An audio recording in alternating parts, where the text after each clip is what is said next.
All right, ladies, gentlemen, gamers, and the boys enthusiasts. Welcome back to another Chris Allen, I guess, review. I don't really fucking know.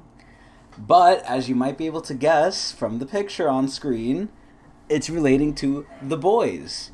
Now, don't ask why Stormfront is there. I don't really know. Obviously, this will contain spoilers from seasons 1 and 2. I'll try not to spoil a lot of things from season 3, but I want to get my opinions out there about it. It's been a little bit since it's ended, obviously. I'm a little late making this, but I needed time to collect my thoughts, because, oh boy, there's some stuff we need to say. A little bit, not too bad. Overall, I thought the series was good. I thought season 3 was pretty good. It felt a lot more small, honestly. After watching it, after sitting on it for a little bit of time, I don't feel like they actually really did or covered too much ground compared to like the other seasons. A lot of the season was just internal strife. Granted, there are new characters in season 3, don't get me wrong, but a lot of it just revolves around the same characters and their struggles and conflicts between each other. And, you know, not just that, just going forward with some other characters like Huey and Starlight as well. It feels very condensed. It feels very like, okay, there's this main things that happen, and this is it. Not much new stuff gets introduced as time goes on. Obviously, there's plot twists here and there that are really, really good. But overall, it felt not as grand in scope as other seasons. Like, this felt like a mini arc. This felt like a side arc overall. And it does have big implications. I'm not saying it didn't matter, because it was small. It was small, but it was definitely packed full of shit. But I just felt like, usually compared to the other seasons of The Boys, a lot more stuff happens with a lot more things. This one, it didn't feel like too many different things happened. It kind of stayed contained in its own little bubble, for the most part. Now, I'll give it this. It introduces a lot of new ideas that are good, that are, you know, spicy. It spices things up, especially the V24. The V24, once you see that, oh mama, that's good. And the implications that happen because of things in the show are always good. You know, there's always implications for things that happen, and I really like that. However, one thing I don't understand is it felt like there was a plot that was made, and the characters got pulled by the plot. What do I mean by this? I mean, usually the plot is dictated by what the characters do. Based on the characters' decisions, that's how the plot will go. That's how it's supposed to be, right? Depending on how this character acts, so-and-so thing will happen. It feels not the case in this season. A lot of, well, not a lot of time. Some specific times that feels like it's the case where you feel like this character just does something so uncharacteristic, or like something so you feel like they would never really do, and they do it often sometimes even, or during big events where it's like, wait, this whole character's whole reason was this thing, and now they're doing the exact opposite, even though they would never normally do this. It's very weird. You could make the argument that maybe they would, and I'm talking about a very specific scenario in the last episode, which I'm not going to get into because obviously spoilers, but it feels like the plot, they had a plot and they kind of forced the characters to not act how they would act. One of the big examples I will give is A-Train. A-Train in this season just doesn't fucking make sense to me. He's on the cusp of a redemption arc, and you'll see in the show he kind of like is struggling to make a decision, but at a certain point, it's a pretty obvious fucking decision. There's one side that's literally providing him no benefit whatsoever. It's only providing negatives. And then a different side is kind of being like, yeah, you know, we know you want this, you know you want this, but you're kind of being stupid, you're kind of being a clown.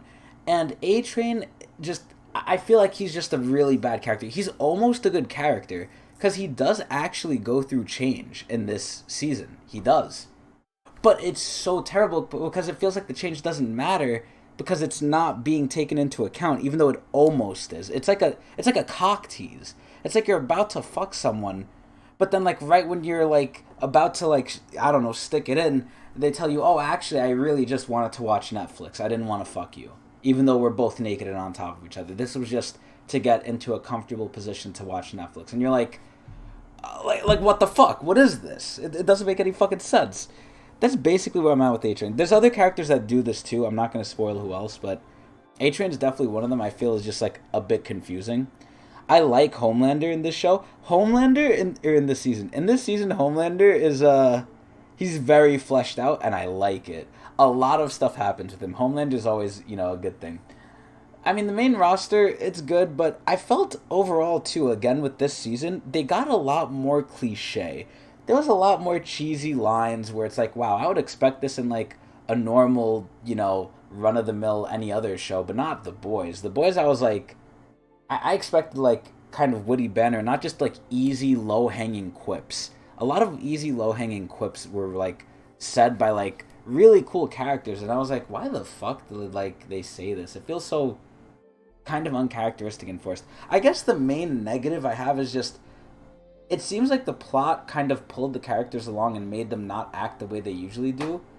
And in general, the characters just don't act logically, even when you know how they should act. And they just don't really act themselves in major moments. But other than that, it's pretty good. It's pretty good. In terms of action, the action's alright. I mean, I'm kind of used to it at this point. In every other respect, I would say it's okay. I would just say, honestly, the season ending kind of, in a way, subverted expectations. The episode of Herogasm was extremely good. It was extremely good. If that was the season finale, I would have been fucking, like, so happy. I'm a little upset by the season finale we got because you mainly watch The Boys for certain things. You want to see Homelander get into it with, like, strong people, or you just want to see some, like, good fights, right? At the end of the day, that's what I came for. I wanted to see, like, Homelander either, like, brutalize people, which he sometimes does. Not as often as he usually does, though. Not, like, season 1, at least. Or you want to see, like, good fights between, like, two heroes where it's, like, they're evenly matched, or, like, it's like a dream matchup of like, oh damn, this person fucked with that person, holy shit, let's watch it. There's not really much like that, except for Herogasm. Herogasm is the exception. That was so fucking good. Like, everything we wanted was in that episode, almost, in terms of, like, fighting and stuff. But in the final season, you're like, okay, I want this character to fight that character. And it's, again, a complete 180. Characters just forego logic of like, oh, okay, I'm not gonna do this because this person's here. Oh, but now they're gone. Why don't we do what we were planning to do? Oh, because I don't like how you switched up on me, and now I'm gonna kill you. Oh, well, I'm gonna kill you and not this person who I want to kill all along. It's so weird. It's so fucking weird. I expected the final episode to be a certain way, and it was almost not like that at all. And maybe that's a problem with me with expectations, but I don't know. I was a little let down by the final season, or the final episode of this season. Overall, though, I'd say it's pretty good. It's a pretty good watch. I'm a little scared, though. I don't know if I necessarily like the direction it's going. It's still good, but I see, like, it's either stagnating or it eventually might start dropping down now in quality or in terms of just characters. Because the characters, to me, were the best part. And it's seeming like it's going down a little bit, but I'm not too sure. By the way, that's my view and belief of Season 3 of The Boys. They did get a lot of high-name actors, though. They got Carol from The Walking Dead. They got freaking Dean from Supernatural. He's an amazing actor, by the way. Oh, my God. And one thing I want to say before we end this off. I love Black Noir. They do something with Black Noir in this season where they show you his POV and just how he sees the world after getting into, like, backstory. There's a lot of backstory that gets revealed with this season. But especially with the beginnings of Vought. But, like, yo, I love Black Noir and just how he views things. It really fleshes him out at a certain point. And it's just so funny. I feel sort of bad, man. I mean, obviously, how bad can you really feel for these fucking monster animal heroes? But, like, yo, man, I feel a little bad for him, man. I don't know. I love Black Noir as a character. I really do. But overall, that's pretty much it. I thought it was pretty good. If I had to give a rating to it, I'd probably give it like a fucking 70%, I guess. It's good. It's still good. It's just, it has some yucky things in there where I'm like, ugh. And a big major moment in the final episode, a lot of major stuff happens where it's just like I question, like, ugh. Some things definitely degraded, and the final episode was kind of a letdown. Everything else is still pretty good, though. So overall, that's pretty much it. 7 out of 10, 70% out of 100. I hope you enjoyed.